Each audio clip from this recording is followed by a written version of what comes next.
हमने कहा कपड़े जिस पे टंगते हैं वो कीली फेंक के मारेंगे, कपड़े जिस पे टंगते हैं वो कीली फेंक के मारेंगे, कसी हुई ना मिल पाई तो ढीली फेंक के मारेंगे, जो भाला फेंका नीरज ने वो चीन की खातिर रखा है, पाकिस्तान तुमको तो हम तीली फेंक के मारेंगे। कानपुर साहब अपने आप में बिल्कुल अद्भुत है, इतना अद्भुत है कि पूरे देश में आप चले जाइए, आप कभी जाइए पंजाब, आप कभी जाइए बनारस, बनारस रेलवे स्टेशन पर उतरिए तो वहां पर लिखा रहता है कि बनारस का पान आपका स्वागत करता है। आप कभी आगरा जाइए तो लिखा रहता है आगरा का पेठा आपका स्वागत करता है। कभी हमारे कोई कानपुर में आता है तो रेलवे स्टेशन पर लिखा रहता है रूपानी चप्पल आपका स्वागत करता है। तो मैं उसी कानपुर से हूं, एक बार ताली बजा दीजिए जोरदार। अपने लोकल कवि के लिए हल्की ताली नहीं होनी चाहिए, नहीं आपको लगेगा लेकिन लोकल कवि के लिए तालियां कम आई। कानपुर अपने आप में साहब अद्भुत है। मैंने सर जीवन का सबसे बड़ा पाप विधायक जी ये कर दिया कि मैंने कानपुर वाले एक लड़के से टाइम पूछ लिया। मैं हरियाणा कवि सम्मेलन में गया तो वहां से लौट के आया तो मेरी घड़ी खराब। हमने एक लड़के से पूछा, हमने कहा टाइम क्या हो रहा है? तुमसे कह रहे गुरु तुरंत निकल लो, टाइम बहुत खराब है। और हमारे मुंह बिल्कुल मत रखना, तुम्हारा टाइम भी खराब हो जाएगा। तो हमने कहा यार टाइम ना बता दो तो ये बताओ तुम्हारा मूड क्यों खराब है? तो कहने लगा हमने एक लड़की से केवल इतना कहा कि बड़ी कमजोर है, कुछ खाया कर, वो हमारा 50,000 रुपए खा गई। तो तुम हमारे मुंह लगे हो, हमारे मुंह बिल्कुल मत रखना, हमारा दिमाग बहुत खराब है, पटक पटक के मारेंगे। तो हमने कहा यार किस बात पे मूड खराब है? कहने लगा गुरु एक लड़की के चक्कर में हम 5 साल से लगे थे, हम उसको दुनिया की सबसे मर्यादित सबसे संस्कारित लड़की समझते थे, हम समझते थे कि हमसे प्यार करती है, हम इससे प्यार करते हैं। तो हमने कहा इसमें हुआ क्या? कहने लगा गुरु हमारे नगर निगम का चुनाव चल रहा है, उसको मिल गई है पार्षद की टिकट और पूरे शहर में होल्डिंग लगी है युवा दिलों की धड़कन पुष्पा पाल। तुम साले हमसे टाइम पूछ रहे हो? लोग तो नारा लगा रहे हैं मोहर मारो तान के पुष्पा को पहचान के। कल एक लड़का कान में नारा लगा रहा था लैया बड़ी करारी है पुष्पा पाल हमारी है। ताली जोरदार बजाइए एक बार आप लोग। तो सब हमारा कानपुर अद्भुत है। कानपुर एक ऐसा शहर है सर कि विधायक जी कैरियर बनाने के लिए यहाँ कोई खर्चा नहीं है। दिल्ली में जाइए तो दिल्ली के लोग अपने लड़के को डॉक्टर बनाते हैं, लाखों रुपए का खर्चा, मुंबई में करोड़ों रुपए का खर्चा फिल्म स्टार बनाने के। कानपुर में उत्तर प्रदेश में कैरियर के लिए कोई खर्चा नहीं। आप 250 रुपए का कुर्ता लीजिए, 150 रुपए का सफेद पैजामा, 300 रुपए के सफेद जूते, 50 रुपए का काला चश्मा, 40 रुपए का गले में डालने वाला अंगोछा और तैयार हो गया युवा हृदय सम्राट। बैठे भी हैं हमारे विधायक जी। मैं प्रणाम करता हूं आपको। तुम्हारा साथ कानपुर अद्भुत है। अभी नीरज चोपड़ा ने जब स्वर्ण पदक जीता भाला फेंक के, तो एक वीर रस के हमसे कवि ने कहा गुरु यही भाला हम पाकिस्तान में फेंक दें तो पाकिस्तान तो निपट जाएगा। हमने कहा नहीं ये हिंदुस्तान की बेइज्जती है, भाला इतना बड़ा और पाकिस्तान इतना बड़ा। मैंने 4 लाइन में पाकिस्तान को निपटा दिया है। अगर आपको लगे हाथ से कभी भी वीर रस की बात कर सकता है, पाकिस्तान को निपटा सकता है 4 लाइनों में, तो दोनों हाथ उठा के ताली बजा के अपने कानपुर के कवि को आप आशीर्वाद दीजिएगा।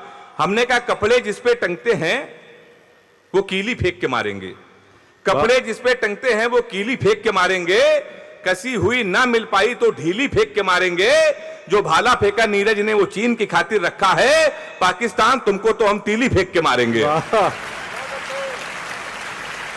तो हम लोग साहब पाकिस्तान को ऐसे ही निपटा देते हैं। तो लोग कहने लगे ये स्वर्ण पदक हरियाणा के लोग जीतेंगे, पंजाब के लोग जीतेंगे, तुम्हारे उत्तर प्रदेश के लोग कितने नकारा हैं, कितने आलसी हैं। तो हमारे उत्तर प्रदेश के लोग साहब को कहता है कि नकारा है, आलसी हैं, तो मैं तो खुद यूपी का मुझे बहुत खराब लगता है। असल में हरियाणा के बच्चों में और हमारे यूपी के बच्चों में सर बहुत अंतर है।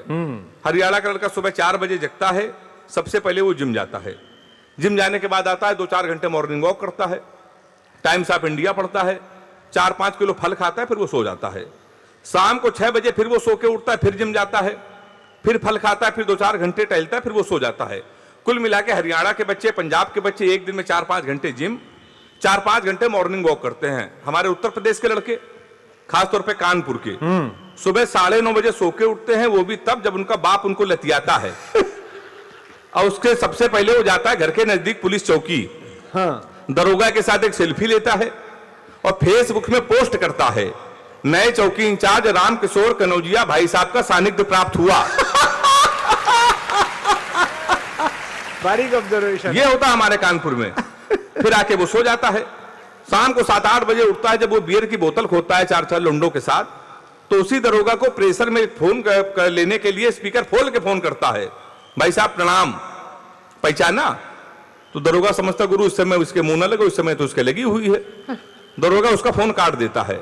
फिर वही दरोगा मारते मारते 12 बजे उसको थाने में लेके आता है और अब की सेल्फी डालता है वही दरोगा, गुड्डू भैया 100 ग्राम चरस के साथ धरे गए। फिर गुड्डू भैया की रात भड़काई होती है। फिर 3 दिन बाद लोकल विधायक उसकी पैरवी करता है। फिर वो छूट के आता है।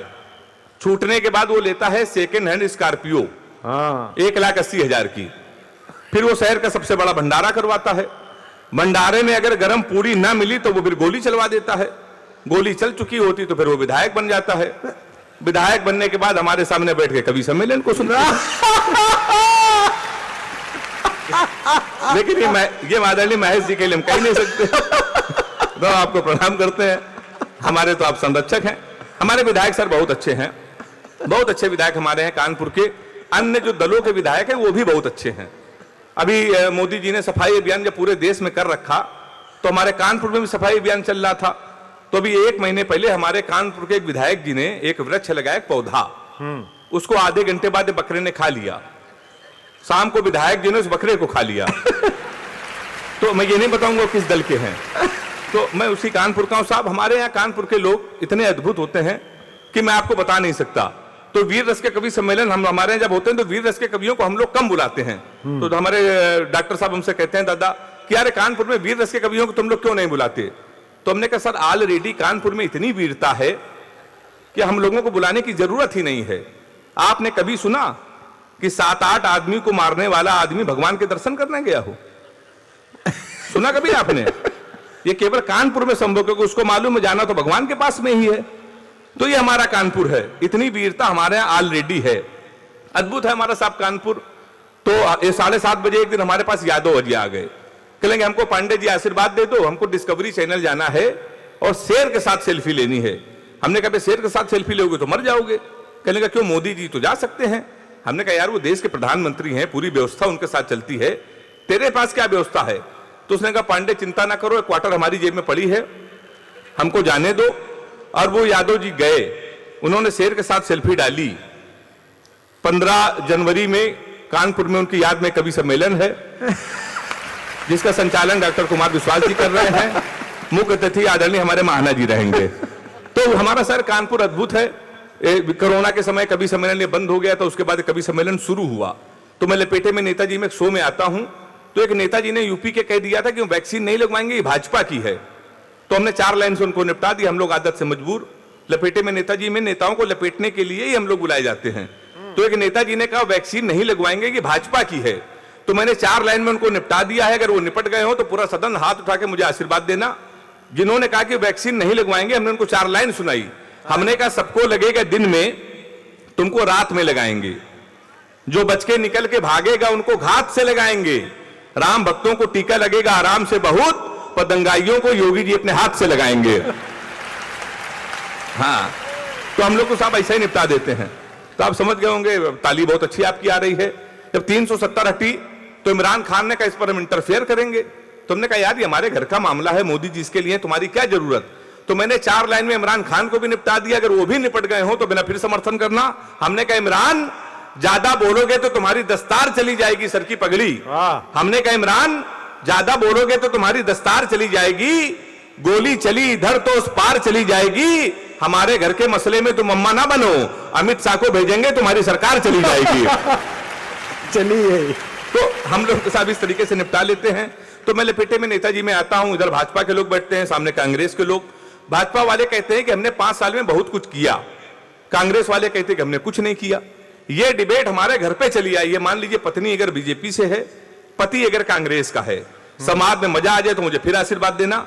थी बीजेपी से, पत्नी बोली जून में चलो, जाने मन जल्दी हनीमून में चलो, अच्छे दिन आ गए हम डांस करेंगे, 4 साल हो गए रोमांस करेंगे। कांग्रेसी पति बोला हाल चलेंगे, जून में ही क्यों हर साल चलेंगे, जब 15 लाख अकाउंट में आ ही गए हैं, बुलेट ट्रेन से दोनों नैनीताल चलेंगे।